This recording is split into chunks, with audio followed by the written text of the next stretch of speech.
जय हिंद। नमस्कार, मैं अमन कुमार पांडे आप लोगों को ब्राइट पब्लिकेशन के यूट्यूब चैनल पर बहुत बहुत स्वागत करता हूं और आशा करता हूं कि आप लोग इस चैनल को सब्सक्राइब कर चुके होंगे। यदि आप में से कोई भी इस चैनल को अभी तक सब्सक्राइब नहीं किए हैं तो चैनल को सब्सक्राइब कर लेंगे और बेल आइकन भी प्रेस कर देंगे। ठीक है, चलिए आज हम लोग आते हैं क्लास 7 के प्रश्नावली 11.1। 11 में चैप्टर नाम है सरल समीकरण, चैप्टर है 11। इसका प्रश्नावली 11.1 के हम लोग सॉल्व करने वाले हैं। ठीक है ना, तो चलिए आज हम लोग इसमें सारा क्वेश्चन 11.1 के सभी क्वेश्चन को हम लोग सॉल्व करने वाले हैं। तो आइए क्वेश्चन नंबर 1 पर आते हैं। क्वेश्चन नंबर 1 है कि संजू और कैलाश खेल रहे थे। संजू और कैलाश क्या कर रहे थे? दोनों खेल रहे थे। तो संजू के पास x कंचे थे, संजू के पास x कंचे थे, जबकि कैलाश के पास उसके दोगुने से 5 अधिक थे। तो चलिए देख लीजिए कि माना कि संजू के पास कितने हैं? x है, तो कैलाश के पास कितने हो जाएगा? कैलाश के पास कितने कंचे हो जाएंगे? तो संजू के 2 गुने से 5 अधिक, तो 2x से 5 अधिक, ये उसके पास कंचे हो गए। समझ में आ गया ना? अब देखिए, अब आइए क्वेश्चन, ये तो हम लोग बना लिए उसका गणितीय रूप। अब आइए कि बताइए, क्वेश्चन बताना है। क्वेश्चन नंबर 1 है कि यदि संजू के पास 5 कंचे हैं, तो संजू के पास 5 कंचे हैं, तो कैलाश के पास कितने कंचे हो जाएंगे? तो कैलाश के 5 हो जाएंगे 5 गुने 2 प्लस 5, यानी कैलाश के 5 कितने हो जाएंगे? तो 10 और प्लस 5, यानी कैलाश के पास 15 कंचे हो जाएंगे। क्लियर है? कैलाश के पास 15 कंचे हो जाएंगे। समझ में आ गया ना? चलिए सेकेंड नंबर इसका क्वेश्चन है कि यदि संजू के पास 8 कंचे हो, यदि संजू के पास 8 कंचे हो यानी x बराबर 8 हो, तो कैलाश के कंचों की संख्या बताइए। यानी कैलाश के पास कितने था? 2x प्लस 8, तो ये कितना हो जाएगा? 2 गुने 8 प्लस 5, ये हो जाएगा 16 प्लस 5 बराबर में 21। तो कैलाश के पास कितने कंचे हो जाएंगे? 21। समझ में आ गया? अब आइए क्वेश्चन नंबर 3 है, यदि संजू के 17 कंचे हो तो कैलाश के कंचों की संख्या ज्ञात कीजिए। तो संजू यानी x बराबर संजू यानी x बराबर 17 और कैलाश का कितना था? तो 2x प्लस 5 यानी 17 दूनी 34 और प्लस 5 यानी 39 हो जाएगा इसका। ठीक है ना, 39 हो जाएगा। चलिए 4 नंबर क्वेश्चन पर आते हैं इसके। तो क्वेश्चन नंबर 4 है कि यदि कैलाश के पास 23 कंचे हैं, कैलाश के 5 यानी 2x प्लस 5 बराबर 23 दिया हुआ है, तो संजू के कंचों की संख्या निकाल लीजिए। तो संजू के कंचों की संख्या यानी x का मान निकाल लीजिए। तो 2x बराबर हो जाएगा 23 माइनस 5, x बराबर हो जाएगा 18 बटा में 2, तो कटा दीजिए 9। यानी कैलाश संजू के पास कितनी कंचों की संख्या हो जाएगी? 9। समझ में आ गया?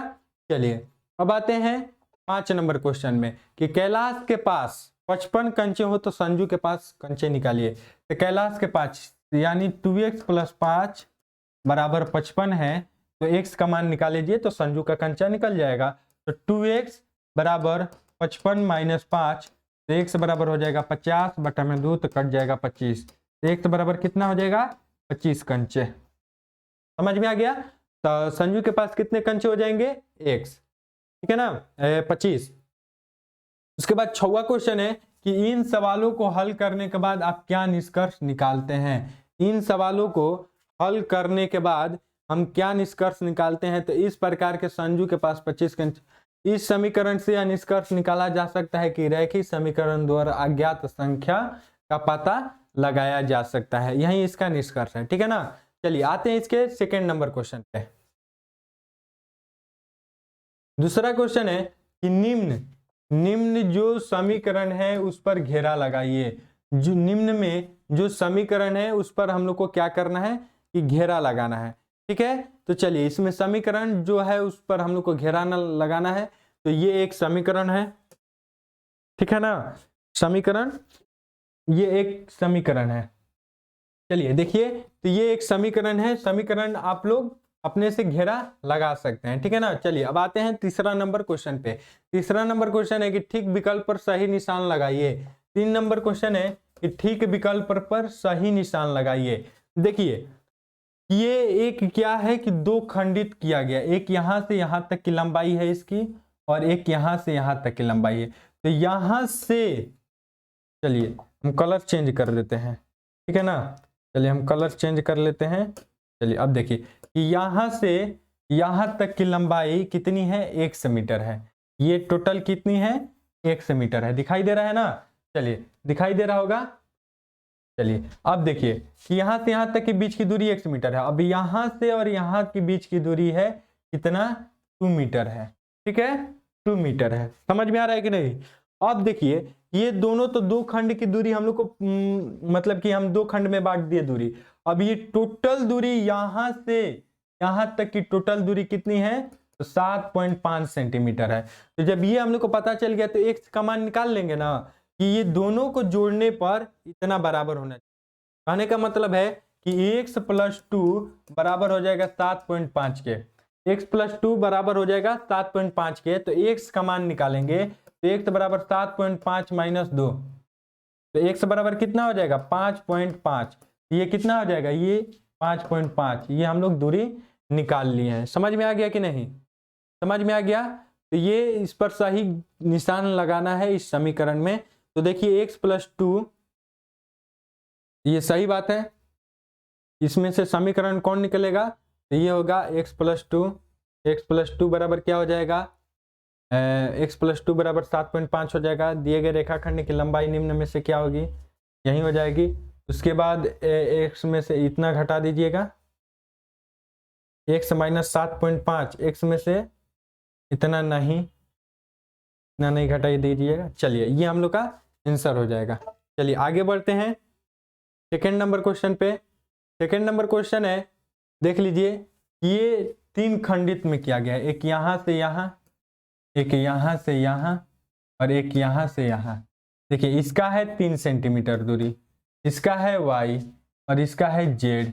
और हमसे पूछा क्या है, और टोटल इसके बीच की दूरी लंबाई है टोटल 9। तो देखिए 3 + y + z बराबर 9 सेंटीमीटर, यही है ना। टोटल लंबाई को जोड़ने पर 9 सेंटीमीटर आ जाए तो टोटल हम लोग दे। तो उपयुक्त चित्र के आधार पर बताइए कि निम्न में कौन सा संबंध सही है। तो 3 + y + z बराबर 9, बराबर में 9 आना चाहिए। 3 + y + z बराबर में 9, ये हम लोग का सही है।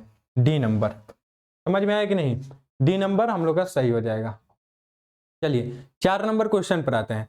तो क्वेश्चन नंबर 4 है कि नीचे दिए गए रेखाखंड के लिए उपयुक्त समीकरण बनाइए। नीचे दिए गए रेखाखंड के लिए उपयुक्त समीकरण बनाइए। तो ये देख लीजिए टोटल इसका लंबाई कितना है, 11 है। और यहां से यहां तक के बीच की दूरी है 5 सेंटीमीटर, और यहां से यहां के बीच की दूरी है 3 सेंटीमीटर, और यहां से यहां के बीच की दूरी है z सेंटीमीटर। z है कि x है, शायद 1 मिनट, z है,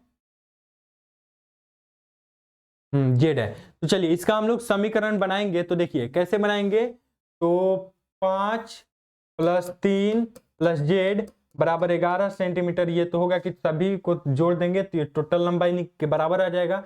ये हो जाएगा 8 + z बराबर में 11। ये हो जाएगा z - 3 बराबर 0। ये समीकरण बन गया। समझ में आया कि नहीं, ये समीकरण बन गया। चलिए सेकेंड नंबर क्वेश्चन पर आते हैं। क्वेश्चन नंबर सेकंड है इसका हम लोग समीकरण बनाते हैं। तो समीकरण यानी सबको जोड़ देंगे और वो हो जाएगा 1.5 + 2 + 2.5 + q बराबर 7। इससे आप लोग समीकरण बना सकते हैं इसको भी। चलिए सॉल्व कर लीजिएगा, जोड़ घटाव है। 3 नंबर क्वेश्चन है। 3 नंबर क्वेश्चन है कि ये देखिए ये यहां से यहां तक की दूरी 5 और यहां से यहां तक की दूरी 8 है। टोटल दूरी 3s है। ये हो जाएगा 5 + 8 बराबर 3s। तो ये हो जाएगा 3s बराबर हो जाएगा 8। ये हम लोग का समीकरण बन गया। इसी तरह से चौथा और पांचवा आप बना सकते हैं, ठीक है ना। चौथा और पांचवा भी बना सकते हैं, आप लोग के सामने है ये।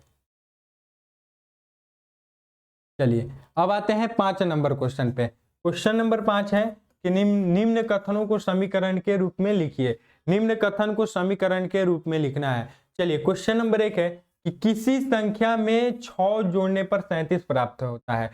तो मान लीजिए कि कोई संख्या x है, तो x में 6 जोड़ेंगे तो कितना हो रहा है, 37 प्राप्त हो रहा है। यही हम लोग का समीकरण बन गया, x + 6 बराबर 37।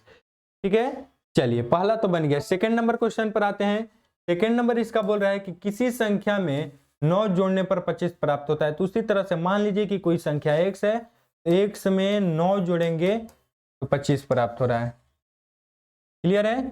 चलिए उसके बाद तीसरा क्वेश्चन है कि किसी संख्या में 4/5 बढ़ाने पर 29/9 प्राप्त होता है। यानी बढ़ाना यानी जोड़ना।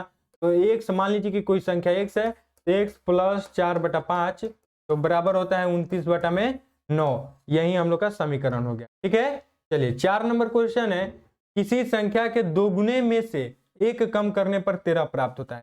तो मान लीजिए कि कोई संख्या x है तो उसके दोगुना कीजिएगा तो 2x, उसके दोगुने में से एक कम कीजिए, घटा दीजिए एक, तो कितना प्राप्त होता है 13। ये हम लोग का समीकरण हो गया। समझ में आ गया ना? उसी तरह से आप 5वां तक हम बता दिए हैं। 5वां आप निकाल सकते हैं और 6वां आप निकाल सकते हैं। 5वां है, चलिए बता देते हैं कि किसी संख्या के 5वें भाग में 5 घटाने पर 33 प्राप्त होता है। तो किसी भी संख्या के 5वें भाग में, यानी कोई संख्या x है तो उसके 5वें भाग यानी 5 बटा में भाग और -5 घटाने पर क्या प्राप्त होता है 33। ये हो गया इसका समीकरण।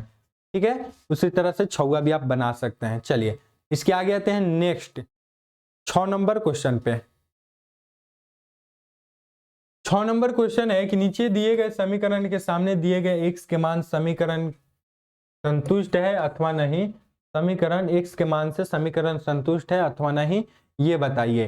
तो चलिए देखिए, ये है कि x प्लस 2 बराबर 7 है। तो x बराबर 5 रखने पर क्या ये संतुष्ट है समीकरण? तो 5 रखिएगा x की जगह पर, तो 5 और 2 तो कितना हो जाएगा 7। तो 7 बराबर 7 आ रहा है, ये दोनों बराबर है, ये संतुष्ट हो रहा है। हाँ ठीक है, उसी तरह से x का मान यहाँ पर दिया हुआ है, x के मान इसमें रख दीजिएगा और बराबर आ जाएगा तो ये मान संतुष्ट है, वरना नहीं है। ठीक है ना? चलिए जैसे में एक क्वेश्चन और हम आप लोग को दिखा देते हैं कि जैसे यहाँ पर है 7x बटा में 2 बराबर 21 है और x का मान दिया हुआ है 8। तो x के जगह पर 8 रख दीजिए। 7 गुने 8 बटा में 2 बराबर 21, तो ये कटा दीजिए 4, तो 7 चौका 28। 28 बराबर 21 आ रहा है क्या? नहीं आ रहा है ना, ये मान संतुष्ट नहीं कर रहा है। समझ में आ गया? चलिए अब आते हैं क्वेश्चन नंबर 7 पे। क्वेश्चन नंबर 7 है कि सारणी में दिए गए मान से निम्न समीकरण हल कीजिए तथा बताइए कि किस मान के लिए समीकरण के दोनों पक्ष बराबर है। दिया गया समीकरण x - 2 बराबर 3x - 8 है। ठीक है, ये हम लोग का मान ज्ञात करना है। ठीक है, तो चलिए देखिए x का मान हम लोग के यहाँ पर दिया गया है और LHS दिया गया है और RHS दिया गया है और हम लोग को ज्ञात क्या करना है कि सारणी में दिए गए मान से निम्न समीकरण का हल करना है। ठीक है, तो चलिए x - 2 दिया हुआ है, x - 2 दिया हुआ है, तो एक बार 0 रखेंगे, 0 - 2 तो क्या आएगा -2। उसी तरह से x बराबर 1 रखेंगे तो 1 - 2 तो क्या आ जाएगा -1। उसी तरह से x बराबर 2 रखिए तो 2 - 2 तो बराबर 0। x बराबर 3 रखिए तो 3 - 2 तो बराबर 1। समझ में आया? ये तो हम निकाल लिए LHS में। RHS में निकालिएगा 3x - 8 है, तो x के मान 0 रखिएगा तो 3 गुने 0 -8, तो 0 - 8 तो बराबर क्या आ जाएगा -8। समझ में आया? उसी तरह से 1 2 3 मान रख लीजिएगा तो ये आ जाएगा। तो क्या दोनों x बराबर 3 के लिए समीकरण दोनों पक्ष बराबर है। x बराबर जब 3 रख रहे हैं तो यहाँ पर क्या आ रहा है 1 आ रहा है और x बराबर 3 रख रहे हैं तो यहाँ पर भी क्या आ रहा है मान 1 आ रहा है। तो क्या x बराबर 3 के लिए दोनों पक्ष बराबर है। ठीक है ना? चलिए अब आते हैं क्वेश्चन नंबर 8 पे। क्वेश्चन नंबर 8 है कि समीकरण के सामने दिए गए x के विभिन्न मान समीकरण में रखकर जांच कीजिए कि सही हल क्या है और उस पर गोला लगाइए। तो चलिए x का मान हम लोग रखते हैं, जैसे हम 1 नंबर बता देते हैं और 3 नंबर बता देते हैं, बाकी 2 और 4 अपने से बना लीजिएगा। देखिए 3x - 1 बराबर -4 आना चाहिए और x का वैल्यू रखा है, यहाँ पर जांच करना है।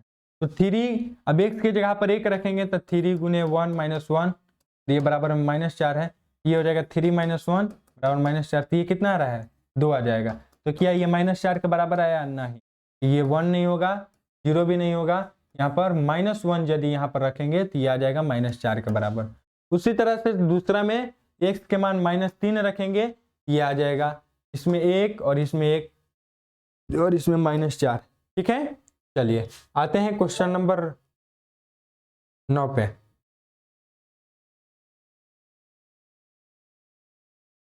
चलिए क्वेश्चन नंबर 9 पर आते हैं हम लोग।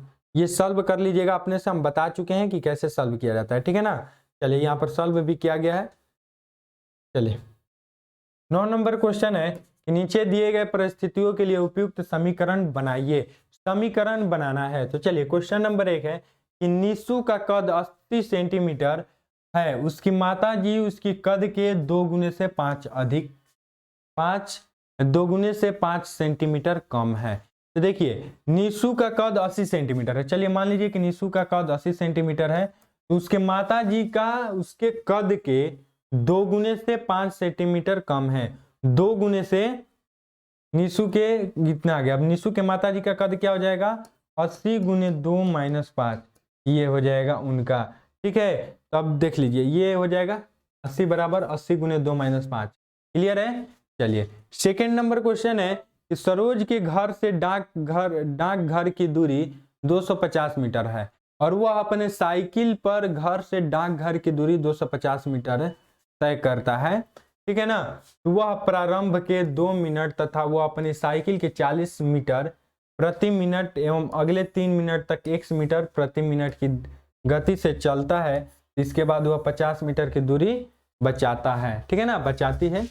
चलिए आते हैं इसको सॉल्व करते हैं। देखिए सरोज के घर से डाकघर की दूरी कितनी है, 250 मीटर है, ठीक है, 250 मीटर है। तो इस प्रकार अपशिष्ट समीकरण 40 गुने 2 प्लस 3 गुने 50 बराबर 250, ठीक है, इसका ये समीकरण बन गया। चलिए तो इसी के साथ 9 नंबर हम लोग का कंप्लीट हुआ। तो चलिए आते हैं 10 नंबर क्वेश्चन पे। क्वेश्चन नंबर 10 है कि निम्न समीकरण को कथन रूप में लिखिए। निम्न समीकरण को कथन के रूप में लिखिए। x माइनस 5 बराबर 7 है, तो इसको लिख सकते हैं कि संख्या 1 में से 5 घटाने पर 7 प्राप्त हुआ है, ठीक है। उसी तरह से इसमें लिख देंगे कि संख्या 1 में 2 जोड़ने पर 3 प्राप्त हुआ है। उसी तरह से इसमें लिखेंगे कि किसी संख्या के दोगुना करने पर 4 प्राप्त हुआ है, ठीक है। उसी तरह से इसमें लिखेंगे किसी संख्या के 1/3 करने पर 5 प्राप्त हुआ है। किसी संख्या में 1 जोड़कर उसमें 8 से भाग देने पर 5 प्राप्त हुआ है, ठीक है, समझ में आ गया। तो इसी तरह से हम लोग लिख सकते हैं और लिखा भी है, हम आप बता भी चुके हैं और उम्मीद करते हैं कि आप लोग को 11.1 बहुत अच्छे समझ में आया होगा। यदि समझ में आ रहा है तो लाइक कीजिए, कमेंट करके बताइए पढ़ाई कैसी लग रही है और शेयर करके बताइए और चैनल को सब्सक्राइब कर दीजिए। मिलते हैं फिर नेक्स्ट वीडियो में, आज के लिए इतना ही। जय हिंद, जय भारत।